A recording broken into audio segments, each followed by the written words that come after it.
Assalamualaikum. Welcome back to CCSK course from Urdu IT Academy. This is lecture number 10 and we will be discussing about domain 6, which is management plane and business continuity. Objectives of lecture 10 will be we will be discussing about management plane, then basics of BC and DR, that is business continuity and disaster recovery, then understanding of business continuity and disaster recovery in cloud. उसके बाद few questions based on this domain. सबसे पहले हम discuss करेंगे management plan. एक बात मैं viewers और लिसनर्स के लिए क्लियर कर दूं कि सीसीएसके के इस डोमेन में हम बिजनेस कंटिन्यूटी का कंसेप्ट डिस्कस नहीं करेंगे, बल्कि हम क्लाउड के केस में बिजनेस कंटिन्यूटी में क्या चेंजेस होंगे, यानी क्लाउड के केस में बिजनेस कंटिन्यूटी के क्या कंसर्न्स हैं, business continuity and disaster recovery के का कंसेप्ट वही एप्लीकेबल होगा यहाँ जो ट्रेडिशनल इंफ्रास्ट्रक्चर के केस में होता है, लेकिन क्लाउड के अपने कंसर्न के साथ। सबसे पहले हम देखते हैं मैनेजमेंट प्लेन। ये दरअसल वो इंटरफेस या कंसोल है जहां से हम क्लाउड सर्विसेज को मैनेज करते हैं। हमने डोमेन 1 में ये 4 स्ट्रक्चर डिस्कस किया हुआ है: infrastructure, AP structure, Meta structure and infrastructure. इसलिए हम फिर से इसको यहाँ डिस्कस नहीं करेंगे। यहाँ बस ये मेंशन करना चाहता हूँ कि मैनेजमेंट प्लेन दरअसल मेटा स्ट्रक्चर का एक पार्ट है और यही मैनेजमेंट प्लेन ही दरअसल क्लाउड कंप्यूटिंग को ट्रेडिशनल इंफ्रास्ट्रक्चर से डिस्टिंग्विश करता है। यहाँ आप देखेंगे AWS का कंसोल। ये AWS का कंसोल है जिसको आप एक्सेस कर सकते हैं console.aws.amazon.com से, और यही दरअसल AWS का मैनेजमेंट प्लेन है। ये देखिए Azure का, माइक्रोसॉफ्ट Azure का मैनेजमेंट प्लेन जिसको आप एक्सेस कर सकते हैं portal.azure.com के थ्रू। GCP का इधर है cloud.google.com। तो ये सब मैनेजमेंट प्लेन है जहां से आप क्लाउड इंफ्रास्ट्रक्चर की जो सर्विसेज हैं उनको आप एक्सेस यहाँ से करते हैं। ठीक है, तो यही मैनेजमेंट प्लेन है। एक्चुअली मैनेजमेंट प्लेन को हम एक्सेस कैसे करते हैं? जनरली 4 तरीके होते हैं। वो 4 तरीके कौन कौन से हैं? वेब के थ्रू, जैसे AWS को console.aws.amazon.com, ठीक है, portal.azure.com, cloud.google.com, ये हो गया आपका वेब के थ्रू एक्सेस करना। नेक्स्ट आता है वेब के अलावा और कौन सा है? वेब के अलावा है API, application programming interface, generally आप ये कह सकते हैं मोस्टली REST API के थ्रू आप मैनेजमेंट प्लेन को एक्सेस कर सकते हैं। उसके अलावा SDK है जो कि सॉफ्टवेयर डेवलपमेंट किट होता है। AWS का अपना SDK है, माइक्रोसॉफ्ट Azure का अपना है, GCP का अपना है। आप इनके SDK को इंस्टॉल करके उसके थ्रू भी आप एक्सेस कर सकते हैं मैनेजमेंट प्लेन को। उसके अलावा क्या है? Command line interface, command line के थ्रू भी आप एक्सेस कर सकते हैं मैनेजमेंट प्लेन को। किसी भी तरह की सर्विसेज आप रन करना चाहते हैं, स्टॉप करना चाहते हैं, वो सब आप CLI के थ्रू, SDK के थ्रू या API के थ्रू या वेब के थ्रू कर सकते हैं। चूंकि क्लाउड में सिक्योरिटी शेयर्ड रिस्पॉन्सिबिलिटी मॉडल पर बेस्ड है, जो कि हम पहले लेक्चर से बार बार डिस्कस कर रहे हैं, तो आइए देखते हैं मैनेजमेंट प्लेन को हम कैसे सिक्योर करेंगे और शेयर्ड रिस्पॉन्सिबिलिटी मॉडल यहाँ कैसे इम्पोज होता है। तो मैनेजमेंट प्लेन को सिक्योर करने में भी जो शेयर रिस्पॉन्सिबिलिटी है उसके अकॉर्डिंग CSP की कुछ रिस्पॉन्सिबिलिटी है और कस्टमर की कुछ रिस्पॉन्सिबिलिटी है। तो CSP की रिस्पॉन्सिबिलिटी पहले डिस्कस करते हैं। Perimeter security. Perimeter security cloud security provider की जिम्मेदारी होती है कि वो उस इंफ्रा को पेरीमीटर सिक्योरिटी इंश्योर करे या इंप्लीमेंट करे उस इंफ्रास्ट्रक्चर के लिए जिस पर उसने मैनेजमेंट प्लेन होस्ट किया हुआ है। Customer authentication. क्लाउड प्रोवाइडर्स को एक स्ट्रॉन्ग ऑथेंटिकेशन मेथड प्रोवाइड करना होगा जिससे कस्टमर मैनेजमेंट प्लेन को एक्सेस करेंगे। उसके बाद है internal authentication and credential. Internally management plane जब एक दूसरे कंपोनेंट के साथ इंटरेक्ट करेंगे, इंटरनल ऑथेंटिकेशन और क्रेडेंशियल पासिंग का मैकेनिज्म भी प्रोवाइड करना होगा। सीएसपी जैसे एक आईएम सॉल्यूशन प्रोवाइड कर सकता है internal authentication and credential passing के लिए। उसके बाद है authorization and entitlement. Authorization and entitlement का मैकेनिज्म प्रोवाइड करना भी सीएसपी की जिम्मेदारी है, ताकि क्लाउड कस्टमर क्लाउड में एक्सेस कंट्रोल मैनेज कर सके, लीस्ट प्रिविलेज इंप्लीमेंट कर सके। ठीक है, सपोज कीजिए कि आप क्लाउड कस्टमर हैं, तो आप अपने यूजर्स का एक्सेस कैसे मैनेज करेंगे? आपको एक्सेस मैनेज करने के लिए ऑथराइजेशन और एंटाइटलमेंट की सर्विसेज जैसे आईएम की सर्विसेज है, आप देखेंगे AWS के केस में आईएम है, एज्योर का अपना आईएम है। ठीक है, तो आईएम के थ्रू आप जो आपके जो यूजर्स हैं, यानी क्लाउड कस्टमर्स के, आपके ऑर्गेनाइजेशंस के जो यूजर हैं, आप उनका ऑथराइजेशंस और एंटाइटलमेंट मैनेज करते हैं।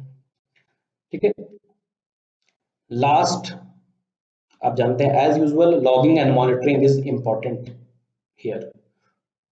क्यों इंपॉर्टेंट है? To monitor any sort of compromise of management plane. उसके बाद आता है कस्टमर रिस्पॉन्सिबिलिटी। कस्टमर की क्या रिस्पॉन्सिबिलिटी है? तो कस्टमर की भी कुछ रिस्पॉन्सिबिलिटी, बिकॉज हमने अभी डिस्कस किया है कि ये शेयर्ड रिस्पॉन्सिबिलिटी मॉडल पे है। तो कस्टमर की रिस्पॉन्सिबिलिटी क्या है? Limiting restricting root user access. अभी आप देखेंगे, जब मैंने आपको दिखाया था,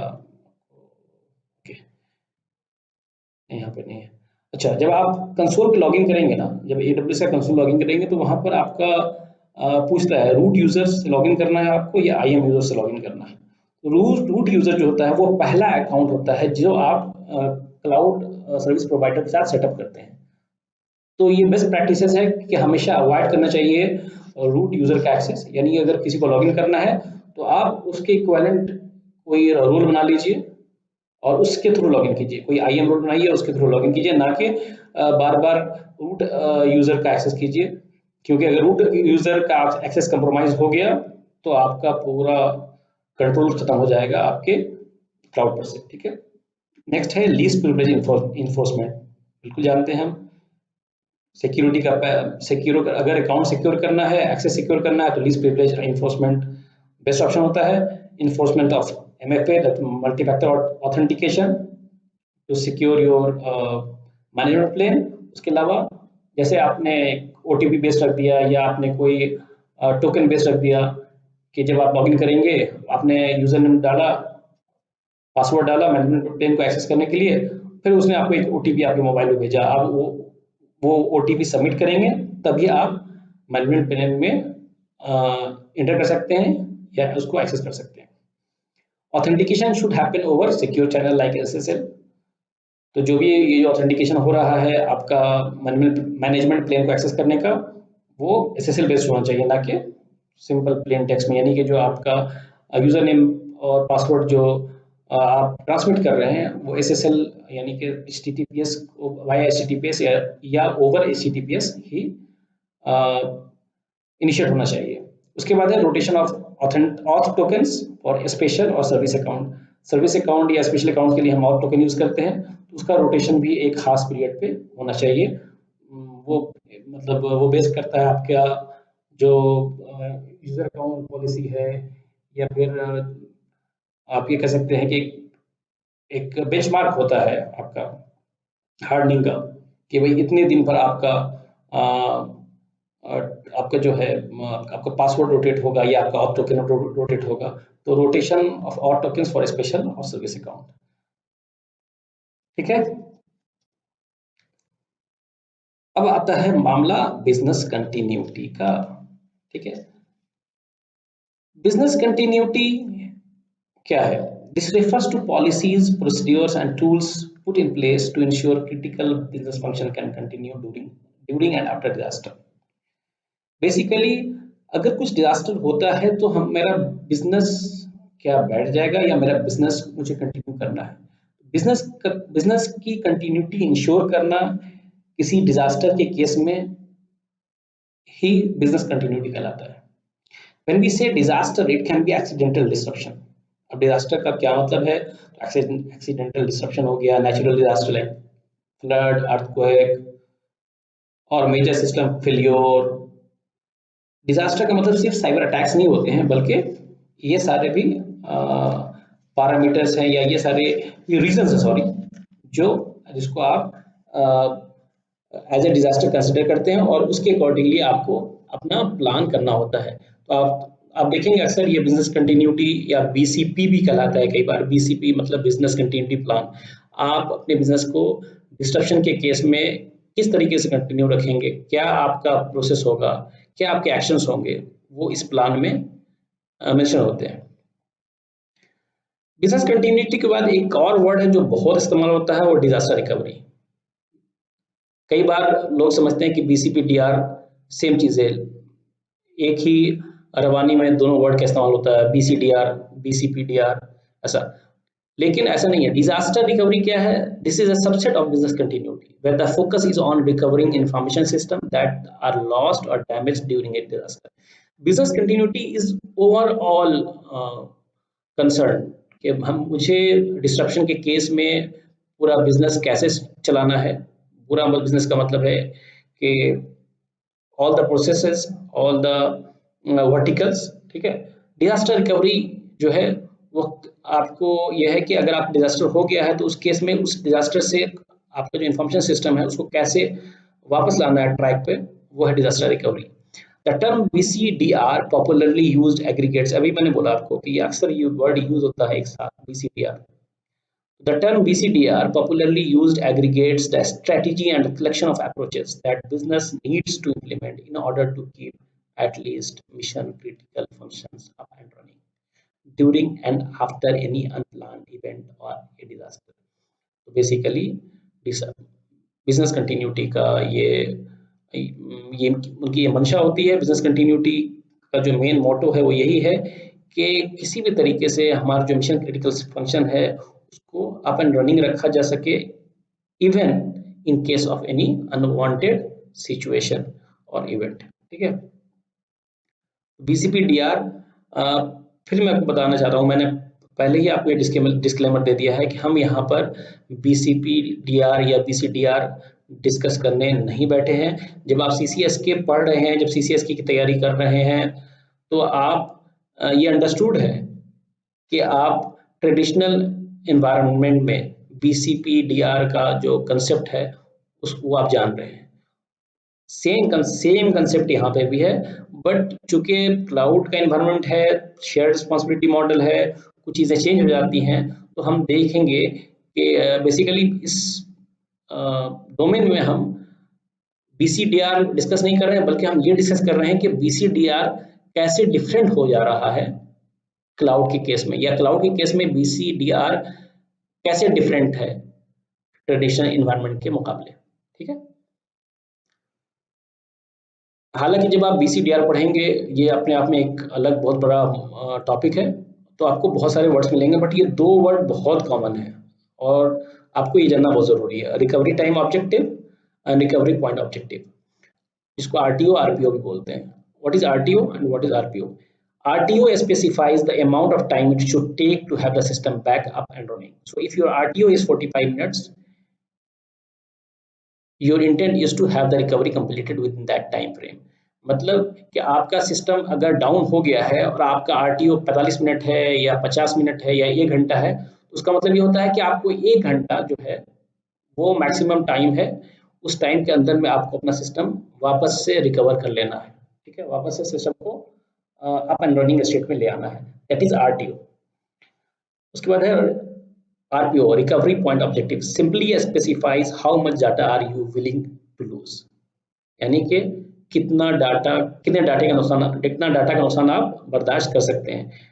for example, if a server were to go down right now and your RPO is 60 minutes, you are planning on recovering from a backup made 60 minutes ago. यानी कि जब आपका आरपीओ 60 मिनट्स है, तो सपोज कीजिए कि आपने 12 o'clock को एक बैकअप लिया है। आप हर घंटे पे एक बैकअप लेते हैं, 12 o'clock लिया, फिर आपने 1 o'clock लिया, फिर आपने 2 o'clock लेंगे, आप 3 o'clock लेंगे। सपोज कीजिए हम 12 o'clock को एक बैकअप लिया है और 12:30 पे या 12:45 पे आपका सिस्टम ब्रेक कर जाता है, यार कोई डिस्ट्रप्टिव इवेंट इंसिडेंट होता है और आपका सिस्टम डाउन है। अब आपके पास 12:45 तक का बैकअप नहीं है। क्यों? क्योंकि आप बैकअप हर 1 घंटे पे लेते हैं। यानी अब आपने 12 बजे लिया था, उसके बाद आप 1 बजे लेंगे और 12:45 में 12:45 में आपका ये इवेंट हुआ है।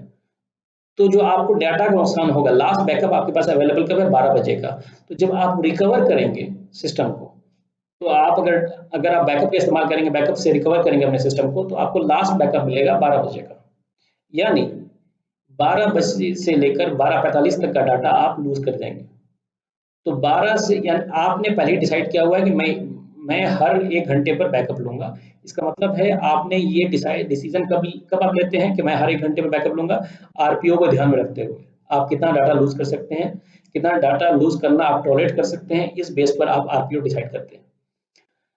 तो आपने चूंकि 1 घंटे का लिया हुआ है, तो ऑब्वियसली है कि 45 मिनट्स बैक का ही डाटा आपको मिलेगा, आप उसी को आप स्टोर कर सकते हैं। तो ये हो गया आरपीओ। ये देखिए आपके लिए ये एक पिक्चर है आरपीओ। ये आपका लास्ट परफॉर्म बैकअप आपका यहाँ पे है, उसके बाद डिसरप्टिव इवेंट होता है। तो लास्ट परफॉर्म बैकअप जो है, जो ये है, आप इसी बैकअप पे आप जो है रिस्टोर करेंगे। जब इस बैकअप पे आप रिस्टोर करेंगे तो वो आरपीओ कहलाएगा। उसके बाद आपका डाउन टाइम कितना है? तो आपका डाउन टाइम जो लगा है, यानी डिसरप्टिव इवेंट कब हुआ है? 12, ये सपोज कर लीजिए 12:45 है और आपको आपका 1 घंटे का है, तो 12 से 1 यानी कि 1 बजे से पहले पहले आपको सिस्टम को अप एंड रनिंग कंडीशन में लाना है। उसी 1 घंटे का जो टाइम है उसको आरटीओ बोलते हैं। ठीक है। अब जो मेन चीज है, जो पूरा मुद्दा है इस डोमेन का, वो 2 ही चीज था। एक था मैनेजमेंट प्लेन को डिस्कस करना, उसको कैसे सिक्योर करेंगे। दूसरा ये है था कि बीसीडीआर क्लाउड के केस में क्या डिफरेंट है, और या आप ये कह सकते हैं कि बीसीडीआर का हम कैसे ख्याल करेंगे, उसका उसका ध्यान क्या क्या ध्यान रखना है क्लाउड के केस में। ठीक है। तो 3 main aspects of BCDR in the cloud are ensuring continuity and recovery within a given cloud provider, preparing for and managing cloud provider outages, considering options for portability in case you need to migrate providers or platform. Cloud में जब हम continuity की बात करते हैं, तो यहाँ हमारा मुराद है क्लाउड कंप्यूटिंग के फेल्योर में कंटिन्यूटी को इंश्योर करना,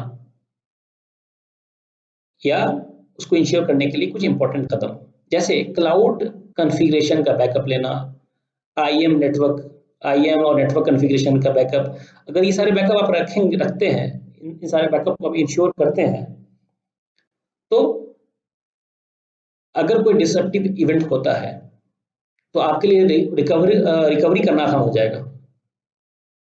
आप उस कॉन्फ़िगरेशन से वापस से इंफ्रास्ट्रक्चर को स्पिन आउट कर सकते हैं। आप नया इंफ्रास्ट्रक्चर उस कॉन्फ़िगरेशन की मदद से खड़ा कर सकते हैं और सिस्टम को अपना रनिंग कर सकते हैं। ठीक है। नेक्स्ट है preparing for and managing cloud provider outages. जैसा कि हम जानते हैं कि क्लाउड के केस में मल्टीपल अवेलेबिलिटी जोन होता है, जो रिडंडेंसी का केस है, का कंसेप्ट होता है, जिससे रेजिलियंसी बढ़ती है या बढ़ाई जाती है। मान लीजिए एक अवेलेबिलिटी जोन है जो डाउन हो गया है, with just some click you can migrate to the other availability zone and make the system up and running. ठीक है। थर्ड है कंसिडरिंग ऑप्शंस फॉर पोर्टेबिलिटी। देखिए, पोर्टेबिलिटी का मतलब होता है, उसका मतलब है डिजास्टर के केस में अगर आपका सर्विस प्रोवाइडर, अगर आपको सर्विस प्रोवाइडर चेंज करना पड़ जाए, पोर्टेबिलिटी एक बड़ा कंसर्न है।